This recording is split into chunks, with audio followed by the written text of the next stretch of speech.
Hey Jim here, how's everybody doing today? I'm doing pretty good. I'm watching the 500 while I do this, so if I get distracted, you know why.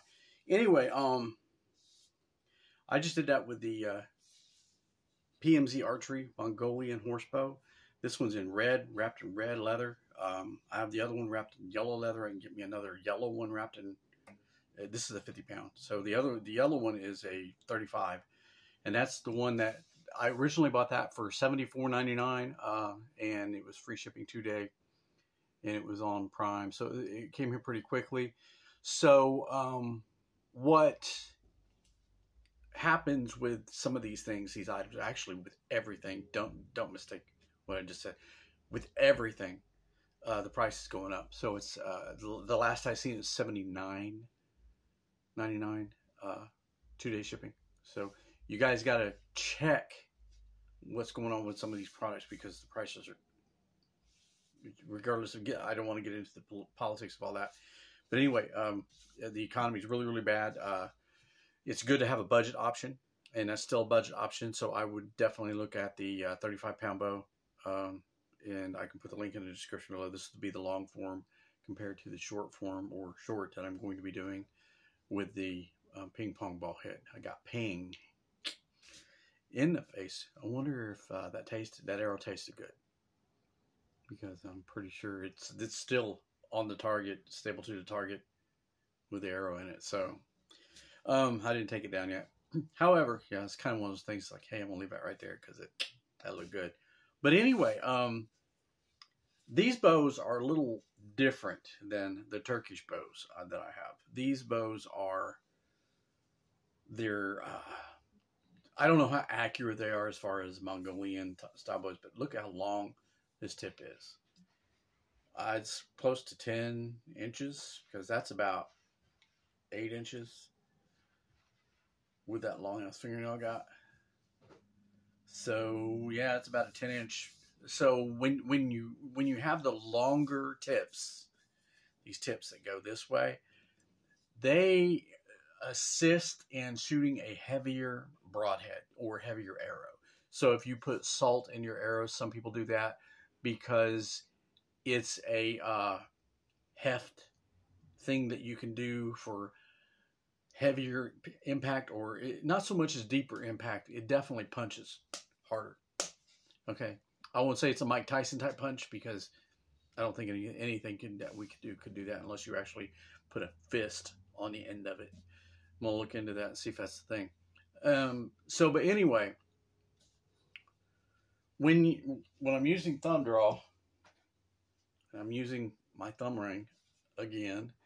So what I do is I seat the arrow underneath this nocking point. This one has a nocking point, and it's a little worn out, but the nocking point is open to the opposite side where my finger is not, because it will rub along that and cut you. So you got to be real careful on how you put your nocking point on and go from there. So you seat your arrow on there, which I'm not going to put one on, because in case it slips off, I'm putting a hole in my ceiling, and I don't want to do that. But yeah, you seat your arrow on there. You're seating it in this little hole, and you're basically squeezing it and helping to hang on to it. And then you pull back and you release, and you got to watch your release, because when you're doing your release, you really got to go. You can't creep it forward. You got to go back, and you should be here, okay, when you're releasing and done, unless you're carrying other arrows in your hand, of course, then your release is a little different. Be careful with what type of broadheads, if you put broadheads on there, coming back on a release, because you will scratch your legs or other things and poke yourself, and you don't want to do that. So you always got to be safety minded. In combat archery, and you're actually in a situation where you have to have multiple arrows, is one thing, but in training and practice, use field points, so that way you can get the mechanics down before you continue or to go into the more dangerous parts of it. And we are on a restart.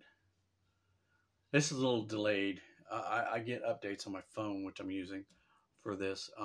So it's a little delayed. So I'll get the update, and then I got the update of the crash, and now I watched the crash happen. So I was paying attention to that part. But anyway, not even a full lap in.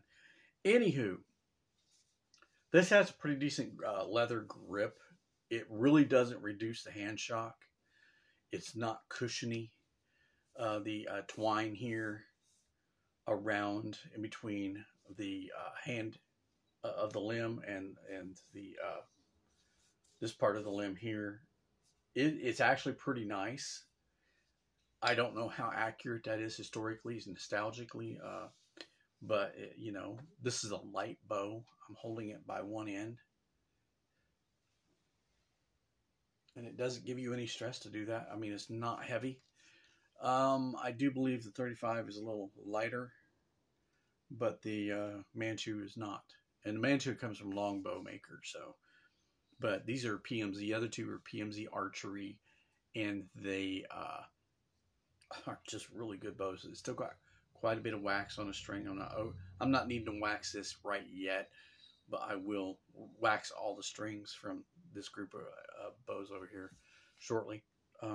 This week, definitely coming up. So that's just something I do. I pick 3 bows, I string them, I shoot them for about a week, leaving them strung for a week, and then I de-string them and put the other 3 bows. And I got 2 more bows on top of that, and then the Odinson archery bow, which you already know, the Assassin's bow. It is not. I've only de-strung it to flip the string around, and I explained that in the previous video to this. That, you know, that's been strung for 14 months now, since April of last year. So it still rocks. I have no issues, but I don't shoot it every day. I don't shoot it maybe a couple arrows at a time off of it. You know, I'm not over stressing that one. This one I over stress. The 35, I definitely shoot a lot of that. But I have a Mandarin Duck Black Hunter and a Konikai 54-inch longbow with it's a laminated recurve bow is what it's called, and it's 45 pound, and it is actually very accurate. So I'll take that one out here in a couple weeks and do something with that. But for right now, I'm on the Mongolian and Turkish horse bow thing. I'm gonna be ordering me another bow here soon. I'm not sure exactly which one I'm gonna get. I have options. I may get something from AF Archery and try them out. Get a Tatar bow, not tartar, Tatar bow, and check that out and see how well that works out. But with the accuracy you just saw, I shot 7 arrows, the 7th one hit. They were all rounded. So that 7th try to hit that ping pong ball, nailed it. And it was just me, because then that was the first 7 shots off of this since I strung it.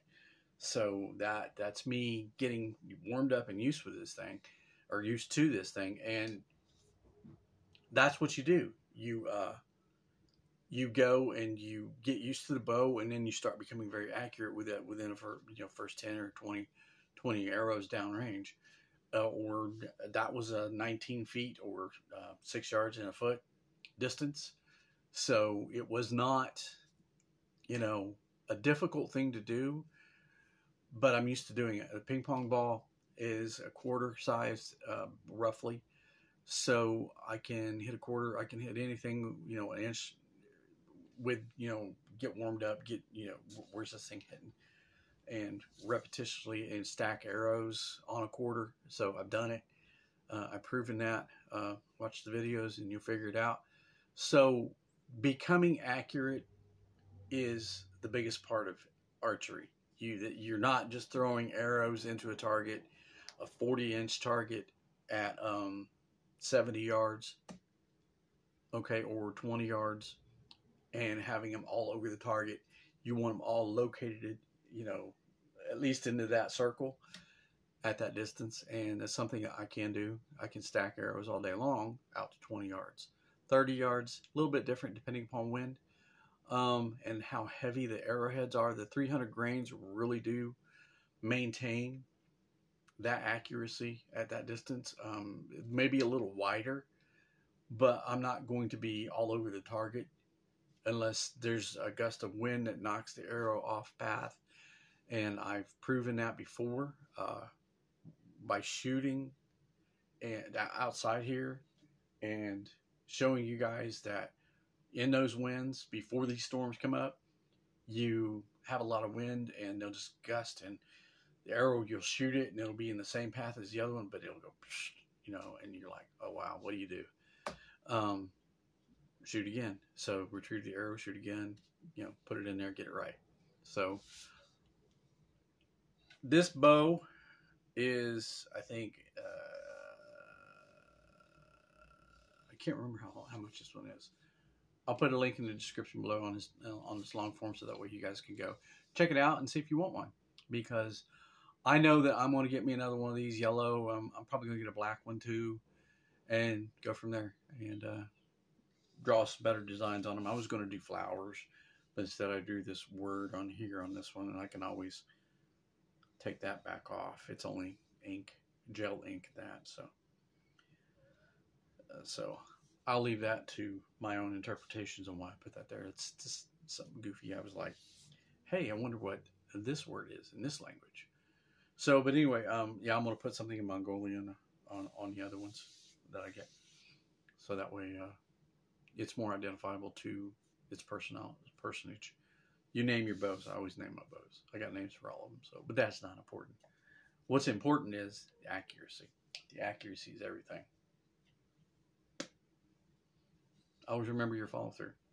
Hey, how you doing?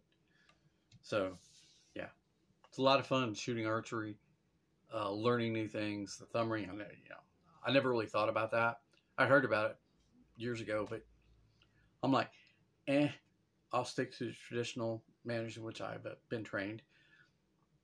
And then you find out how much fun it is and how accurate it can be for you. And this is a stick bow, really. There's no shells. This is a ambidextrous pass. You can use either side. You can do anything you want with them. It's up to you. It's your bow. You use it the way you want to. But I'm on the Asiatic and Slavic draw. So the Asiatic thumb draw, and then you have your 2-finger Slavic draw. And if you get yourself a little bit of padding here, which I have, I just don't use it. It's really, really comfy. So, you just got to get used to it and use it that way. But, right now I'm doing the thumb, and that's the way it's going to be. Plus, one of the movies that I plan on making, shorts, will have me doing a thumb draw, and we're still in the pre-production phase of all that. But I'm behind because the bad guy bow broke, and when they sent it to me, they broke it in shipping, and they still sent it, and so I sent that back. Got full refund for it, and that puts me behind production because I have to order another one similar to that would look evil. But I haven't ordered that one yet, but I will order one. But I'll just probably order a black one and then put my own aesthetics on it and make it look evil. Just throw some black sewing string on top of twine and wrap it in a black leather, wrap, which I can do. That's not the issue. So we'll see how it goes. Y'all stay safe, stay alive, and keep practicing, and you'll get really, really good. Yeah, build you a good range. I'm still going to do a video on how to do one on indoors and all that good stuff. Ooh, got an engine blown. Uh-oh. So yeah, I'm going to check it out. Oh, Catherine, you blew your engine. That's not good. Yep, she's going down pit row. All right, but anyway, we'll see you again. Take care.